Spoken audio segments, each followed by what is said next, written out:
Wagwan YouTube, what you saying? It is I, Diligent Fingers, and welcome back to another video. Right now, you're going to get into a track breakdown video taken from my Motion Gang Members Club, which is a Patreon style membership service that I set up back in January. If you want to join the Members Club and get these videos as soon as they come out, just go to www.diligentfingers.uk, go to memberships, pick tier 2 and you'll be able to get exclusive monthly tracks and track breakdown videos like this, plus merch like what I'm wearing now. But until then, enjoy the video. Yes, people. Wagwan gang. What you saying? It is I. You don't know who it is. Why am I talking like this is YouTube? This isn't YouTube. Well, it will be up on YouTube at some point and that. But I hope everybody is blessed. We are back after a little bit of a hiatus. And that really. And I'm really excited about this tune, about breaking down this tune, to be fair. It's been a while since I've actually come back to this one. And out of all of the tracks on the album, I would say this one was definitely the most fun to make in terms of like conceptually, as well as like some of the happy accidents that ended up like happening. Do you know what I mean? During the making of this, really and truly. But yeah, man, we're talking about Intimidate Me. We are talking about Intimidate Me. Don't let this fool you. Yes, it is still not that many tracks, to be fair, but don't let this fool you. Like I've got groups and stuff. Do you know what I'm saying? For most of my stuff. And that and this, like, again, not to say that less is more all the time and this, that, and the third. Like, it's something that I've been saying in the past, but it can't work for everything. But the more focused in on an idea that you are, the better. Do you know what I mean? The more you can sort of latch onto something and find things that add to it and add to the overall picture that you're trying to paint with this, with like your music and stuff, the better, really. Um, in particular, like with this, I'd seen this. Hold on, where it is? Yeah, there it is. I'd seen this video of this like Jamaican traveler telling this story. I think that's what it is because I've been trying. No, Jamaican storyteller. I've been trying to find the original person who made the soundbite, but this is one of the problems with TikTok. Do you know what I mean? The fact that people can like take things, overdub them and stuff like that, it makes it even harder and sometimes near on impossible to find out who it was that did the actual original thing, i.e., told this original story basically. But I'd seen this video so many times, I'd heard this story so many times, but then at the time of making it, I was in such a like angry place, like because of things that I'd talked about before in the past. But I was in such an angry place, um, and this ended up speaking to me. And this was just after I'd made the Chopper remix, my remix of Chopper by Ray Keith. So obviously there's sounds in here that you recognize already and stuff, but it was like, nah, I want to keep that sort of energy from Chopper, but make it not Chopper. Do you know what I mean? And for some reason, this video, I ended up finding it again, and it ended up just speaking to me, and I was like, nah, I do feel like I'm in a space where if it's not people and if it's not directly violent, I still feel like I'm in a space where I'm being challenged. Do you know what I mean? I'm being intimidated, or people are trying to intimidate me, or things are trying to intimidate me. Do you know what I mean? And stuff, and like, I'm just not having it. So, how do you how do you translate that sort of defiant, headstrong energy into a track, but like make it cohesive?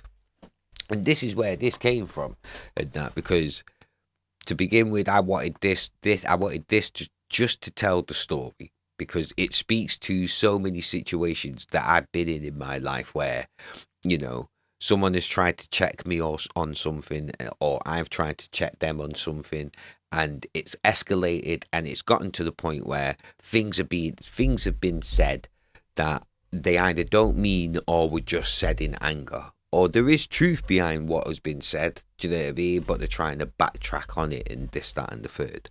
I've been in loads of those situations within my 43 years of living. And this is not to say that I'm always right and they're always wrong, or I've not been on the other side of this kind of thing and stuff. But you remember what those situations are like. You remember how you were, and you remember how much you don't want to be or feel like that again. Do you know what I mean? So it's like, how do I translate all of this into a piece of music where people can get it, can get it? Do you know what I mean? And the more I built on this, the more it started to develop and shape into the idea and stuff. So obviously, I've got this. One time one man come see me see him pan the field up there where I did play it, you know. Yeah. Come tell me, say, if me member say me did tell him fi go something mother. So for those that don't know, do you know what I mean? In Jamaica, and in the UK, to be fair, not just Jamaica, but it came from Jamaica. But in Jamaica, to tell someone to suck their mother is like one of the biggest insults that you can say to a Jamaican, basically. In the UK, it's said in that same way, but a lot of times it can be said in jest as well, just to like break the tension or just to have a funny moment. If you know your people, do you know what I mean? You can tell. It's like the mum and the dad jokes. Do you know what I mean? Your mum's so round and this, that, and the third. Your dad's so da da da, whatever. It's kind of like that. But in Jamaica itself, and that is the last thing you ever want to say to a Jamaican. Ever. Even Jamaicans that have immigrated over to wherever, like the UK or America or anything, to say "suck your mother," do you know what I mean, to a Jamaican is one of the most insulting things that you can say. And there's been times where the disrespect has been on that level. Do you know what I'm saying? But then people will come back and be like, "Oh, remember when it got to this stage?" And I'm like, "Well, yeah. What, you want to bring that back up?" Da, da, da, da, da, da, da. And that, like, so I remember that energy, like hearing this story is not necessarily something that had happened at that time, but there was an energy around me where it was like, right, like, are people trying to try me now? Like, just because my name's associated with Ray Keith, are people trying to like push me somewhere or try a thing with me or something? Like, so I was like, nah, we're not having that. Do you know what I mean? We're not having that. Somebody said then what about that? Yeah. You come fi defend that? Yeah? What? And a lot of times, when people come to try you and you stand up for yourself, the mood changes. A lot of times, people try to like press people because they believe that they can bully them.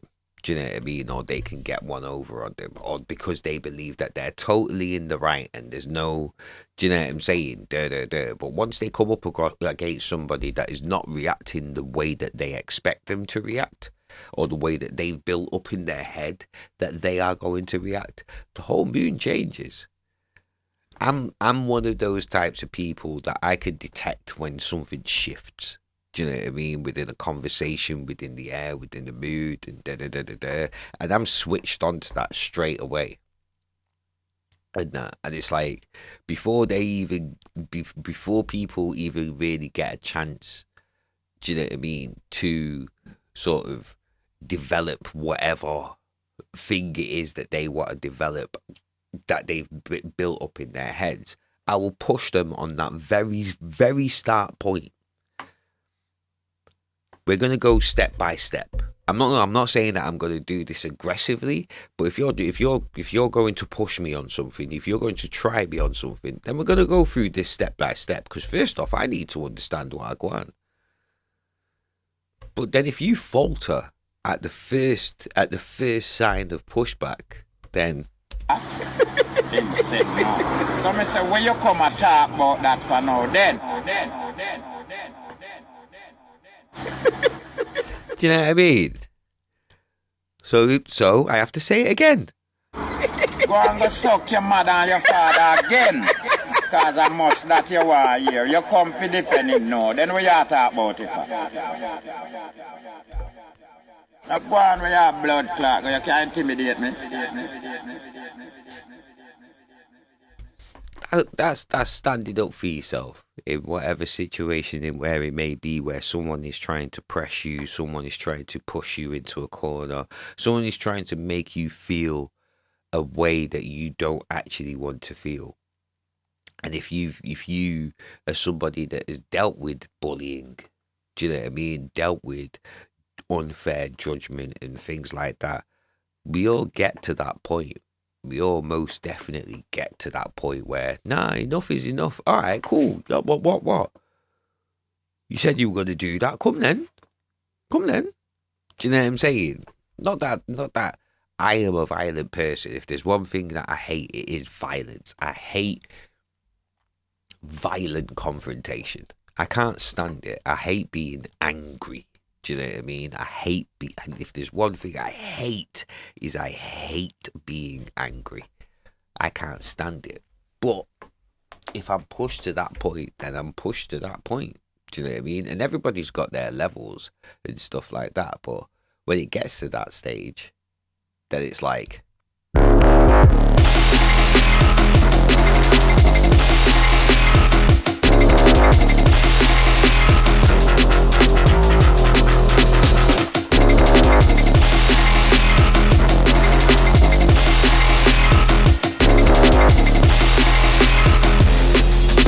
You come for defend that. you know what I mean? So how do we get it to this stage then? So basically, as always, I always end up trying to find a sparking point. Do you know what I'm saying? And for me, I wanted to find something that ended up throwing people off balance a little bit. Do you know what I mean? Because the mood has shifted. The energy is shifted now. Do you know what I'm saying? So I wanted the drop to feel like it was off kilter. Do you know what I mean? Like it was knocking you off balance a little bit. You expect it to go one way, but it goes completely a different way. And it all started with finding this sound from hieroglyphics, a hieroglyphic sample pack. I think it's part of like a longer loop. But this particular bit, I was like, oh my God. Do you know what I mean? Just that. That's it. And then add some sub behind that as well, just to give it the beef. You know, and it's done really. That's literally what set it off. And that, because I wanted it to drop out, the vocal to drop out with Intimidate Me. I didn't want the intro to be filled with nothing much than just textures, do you know what I mean, and ominous pads and stuff like that, just to emphasize like how serious, you know, what this person is saying really is and stuff. So one time one man comes to me. And then some atmospherics.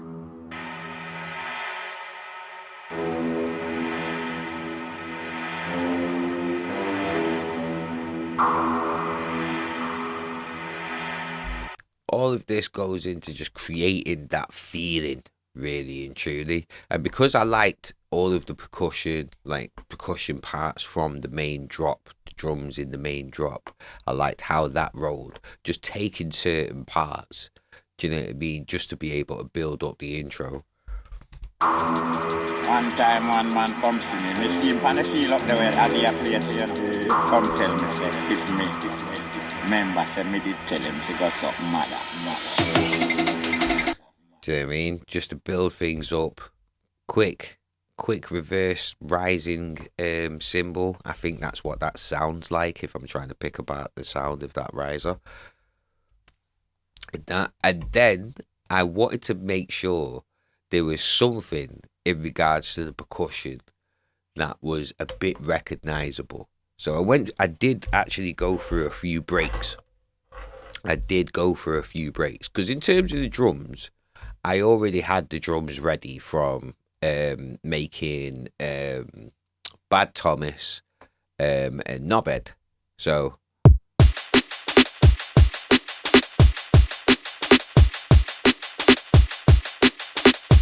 they're the Bad Thomas and Knobhead drums.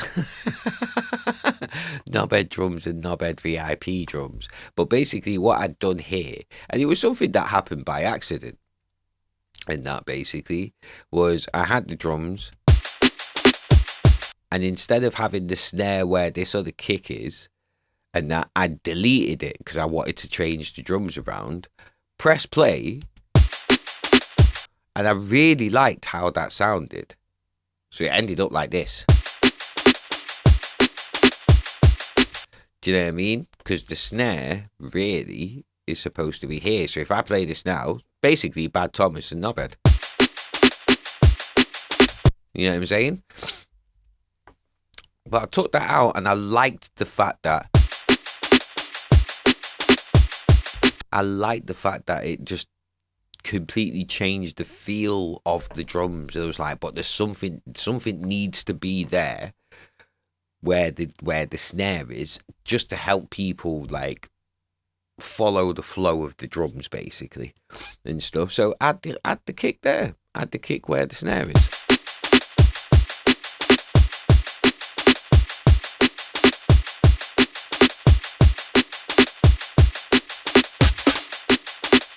Really simple. And that. So I already had that, but then adding the Bambata break to it.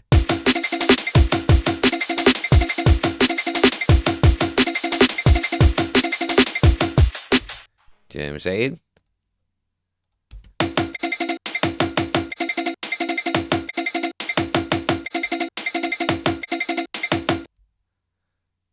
You know?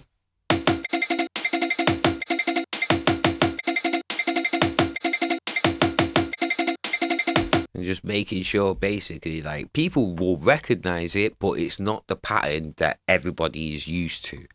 You know, people will recognize that percussion and those sounds, but it won't be the Bambata break basically. And it's just getting creative in terms of chopping things up, making sure, if I zoom in, making sure that you've got your fades on the start and the end of your chops of the audio, so you've not got no clipping or anything like that.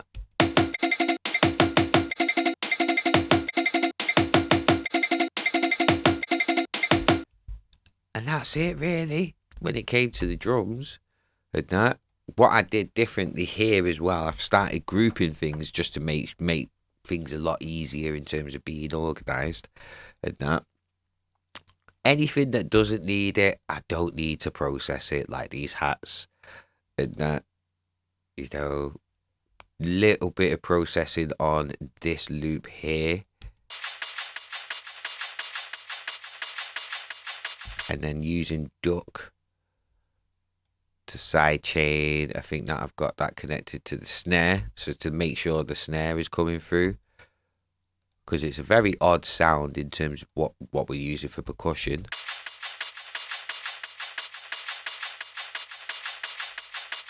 But to make sure, get a nice document 1 snare.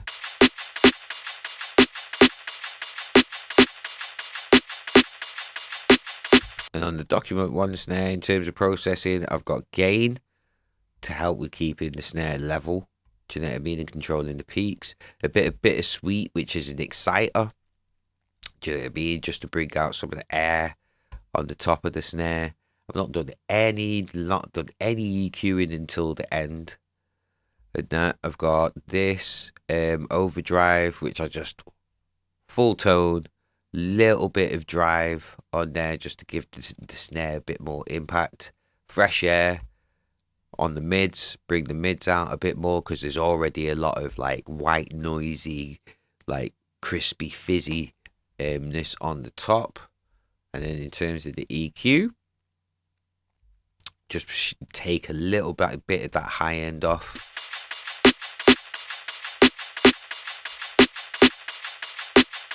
So you still get the shine from it, but you've not got the like piercing highs from the snare. And that helps to like let all the other highs in the percussion come through a lot more and help with that clarity, that cleanliness. But then a break like a loop like this just helps it to make it dirty again, sounding dirty and rough again. And that, because let me take this out. You come to defend that.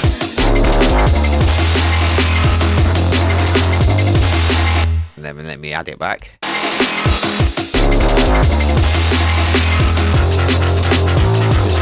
There's just that little bit of roughness to it, that little bit of texture to the drums that ends up adding to that feel of like, oh no, this isn't a clean fight, this is a bit dirty, this is a bit rough around the edges and shit like that, you know? But yeah, man, love these drums.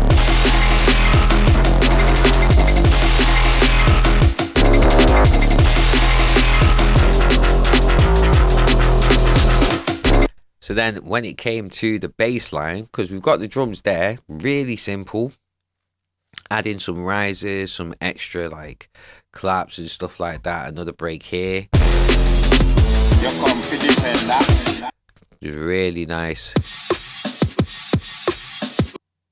Just adds to it. You know what I mean?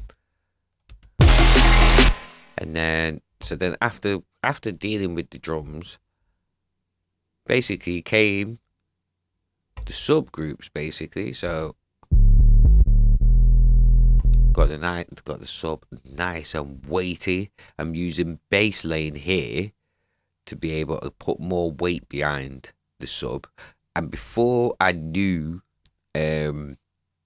that I could just press this here to make the sub mono, and that's what I would do. I would take all of the width, because this is the width knob in the middle. I would take all the width out of the sub because it's a stereo sub, just to make it as mono as possible, so it's a lot more controllable in terms of like getting the full weight out of the sub.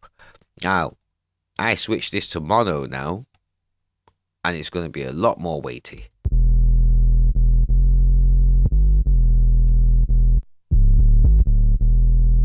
You know what I'm saying? A whole lot more weight behind it. And that on the individual subs themselves, as always, I've got to have my Szechuan saturator just to give it that oomph. Bring some more of the like, some more transients and some more extra tones out of the sub that might not have been there before with some saturation. EQ, just to watch the analyze where it's actually hitting in the frequencies, but not really done anything with it. A lot of the times, if I don't need to EQ a sub, I just won't. If it's not masking or taking away from anything in the actual track, then I'll just leave it. Really, I probably should more like the highs and more of the mids. So if anything, like EQ it to about there. Do you know what I mean? Just to give the highs a bit more breathing room. But if it doesn't feel like it needs it, then I don't do it. Like that, if it feels good, if it feels nice, and it doesn't, if I'm looking, nothing seems to be masking too much without losing clarity, then yeah, man, I don't touch it. But not really.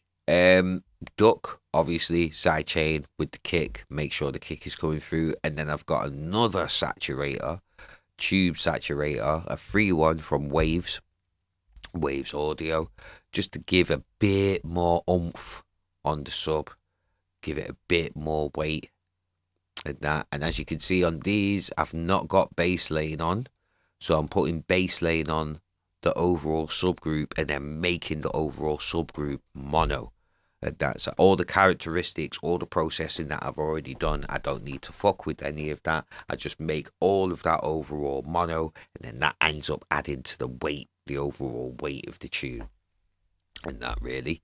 And then when it comes down to the mid basses themselves, I've got the starting point with this, the spark.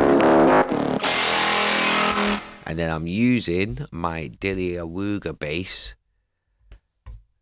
from Vital. Oh no, I must have changed it. No. Yeah, I changed it. So I've got this patch then, basically. But I don't even use that much of it, to be honest, because when we get rid of this and we look at actually like what I'm using it for, it's just to add to the sub, really and truly, and filling those spaces in between the mid basses. So I've just got my chopper bass just doing the one note, and that weird the side chain still added, bounce down from the chopper remix bass, and that to give it that extra bit of movement.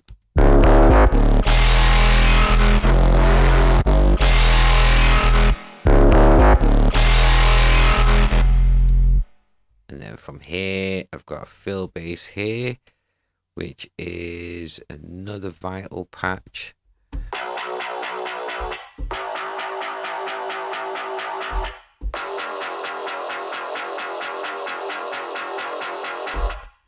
You know, I think I might have tweaked it a little bit I think I tweaked it a little bit with a little bit of drive and stuff like that. But yeah, man, did the job.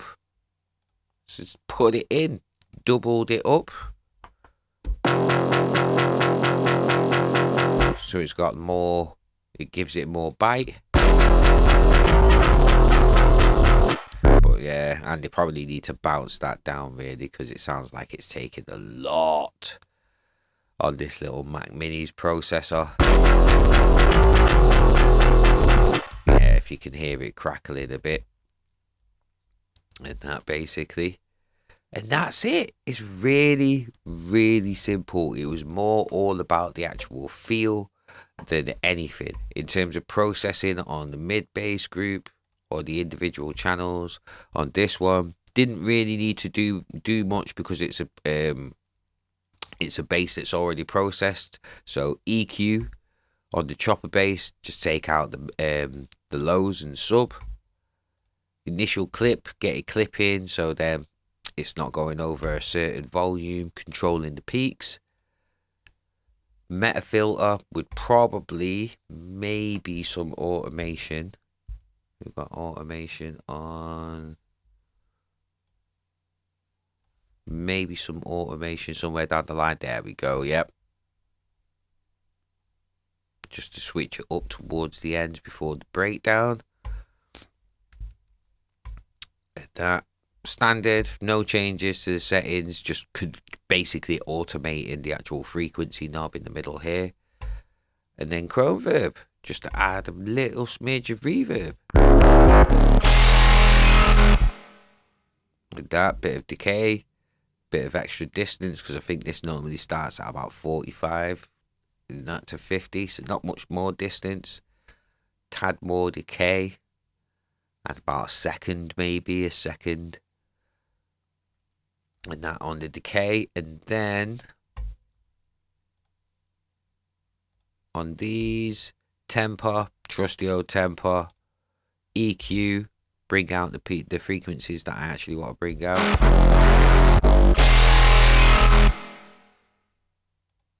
And then I think, yeah, these are for the automated parts. No, for the non-automated parts, I think. Or I might have changed something slightly in temper. Let's go to here and actually hear what's done. So is that EQ? Yeah, it's EQ. So I've taken a load of EQ out to give it that that extra bit of crackle.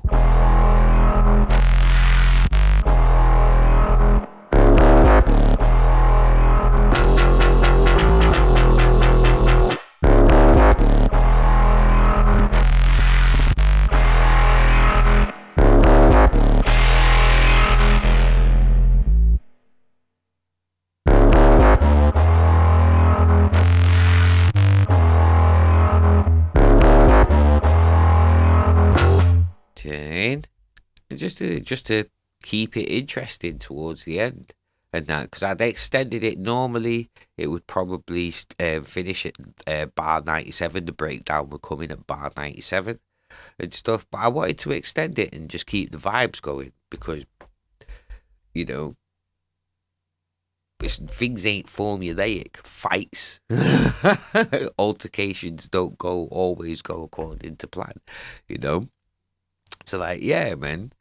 And just with all of this, especially bringing the sub to a higher octave to add to that like heightened sort of tension throughout the tune.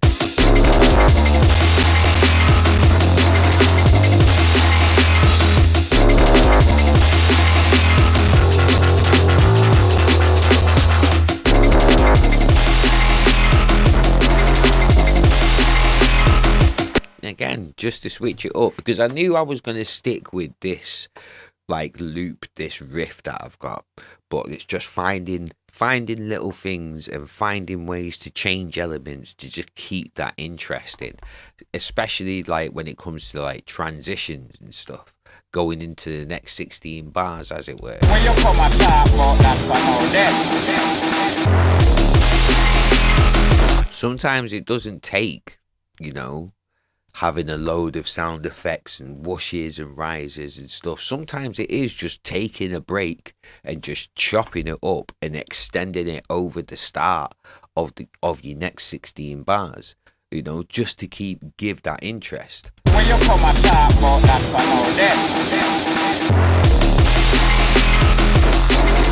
There's always things like this, like I don't want this tune to be orthodox in any way. I want to keep the flavours that I'd built up with Bad Thomas and that I'd built up with the Knobhead tunes, Knobhead and Knobhead VIP. I want to keep those flavours of, this is a bit out of the ordinary, a bit unorthodox, but just heighten the tension, heighten the energy, make the feel match like what has come in the intro, build this sensation of like almost controlled chaos. Do you know what I'm saying? Within the tune, but not too much to the point where it's hard to follow, it's hard to grasp. Do you know what I mean? It's hard to even connect to. Do you know what I'm saying? Like, maybe to some people, it just sounds like I'm saying a load of words, but to me, these are always the things that I'm trying to capture within an instrumental piece of music. There's no words to guide you in terms of how you're going to feel, to tell you what to feel. You hear a piece of music, you could hear an instrumental liquid to you, and because of how somber it may be, or this, that, and the third, you could take that to reference and interpret. You could interpret that in so many different ways. But as someone puts a vocal, as soon as somebody puts a vocal on the track and leads you with their words of either heartbreak or melancholy or sudden upliftment or return determination or betrayal, or it's only then that you're able to like interpret, or understand where the actual producer and the songwriter was actually trying to take you, and that really. So for me, it's always trying to find those ways of what is it that this tune is making me feel. Okay, how do I translate that within the music? Do you know what I mean? So I get people to feel how I feel as I'm making this track. And it can be impossible. It can be impossible to do that because people are going to take to a piece of music however they take to it, you know, and that's all going to be dependent on where they are in life, the situations and the positions they are, the mindset that they have. Do you know what I mean? At that specific moment in time when they first hear the track or when they first find that thing that helps them to connect truly with the track, you know? So yeah, again, not much at all. Again, like the drums, I didn't really need to do much to like build up the drums because they already came from another track. And again, there's nothing wrong with reusing drums. Just make sure you keep them interesting. Make sure you try and find ways to make them unique. So it isn't just, oh, he's just took those drums from there. Do you know what I mean? Like, don't be afraid to build on if you've got a strong set of drums or a strong foundation in a certain element of making music, don't be afraid to keep building off that strong foundation, especially when you're starting out. Especially, there's nothing wrong with that because that will help you to understand, okay, what is it that makes these strong? Because you're not going to be able to make everything that you put to these drums just automatically fit. You're going to have to tweak and make things work so everything sounds as cohesive as the last tune that you use those drums on. It's all a learning experience, man. And it doesn't need to be over thought. You don't need to overthink these things all the time. Do you know what I mean? A lot of time you can just go off how you feel. You know, this track is led a lot more by how I feel you know, rather than it being the most technically advanced track or do you know what I mean? The hours and hours of tweaking and shaping and stuff like that has gone into it. There's nothing wrong with that. There is always going to need to be an element of that. But to anybody that like really goes in on these things but finds it hard to like finish tracks and that this is but you love this track, then this is a prime example of you don't need to take it that far. Sometimes just going with how you feel, do you know what I mean, is enough. Do you know what I mean? And as long as you're able to articulate how you feel, do you know what I mean? When someone comes to asking you, okay, why did you do this? Why did you do this like this? Why did you do that like that? Do you know what I mean? And you're able to say, oh, I know the typical way of doing it is like this, but I decided to do this because of this. Do you know what I mean? As long as you understand why, do you know what I mean, you're doing the things that you're doing and the reasons why you like things the way that they are, then it's fine, man. As long as people can connect to it, do you know what I'm saying? Then you're all good. You don't need to, and this is based off things that I've read from other people recently, but you don't actually need to get to a point of hating what you're making. Do you know what I mean? It, that's where you do start to lose all of the fun and the passion starts to chip away. Do you know what I mean? From doing it because you get into a point where you hate what you've made, and it shouldn't be like that. It shouldn't be like that. It should always be fun. But yeah, anyway, I'm gonna stop talking. And apologies if this was a short breakdown again. But again, there just wasn't much to this, really and truly. This was definitely a track that was led by feeling, a lot of feeling, more than anything else. But yeah, man, I hope you enjoyed it. Thank you very much for watching and listening. I hope you have an amazing day, an amazing week. Take it easy. Take care of your health. Take care of your mental health because you don't know good mental health is wealth. Forward ever, backward never. And as always, blessings to you all.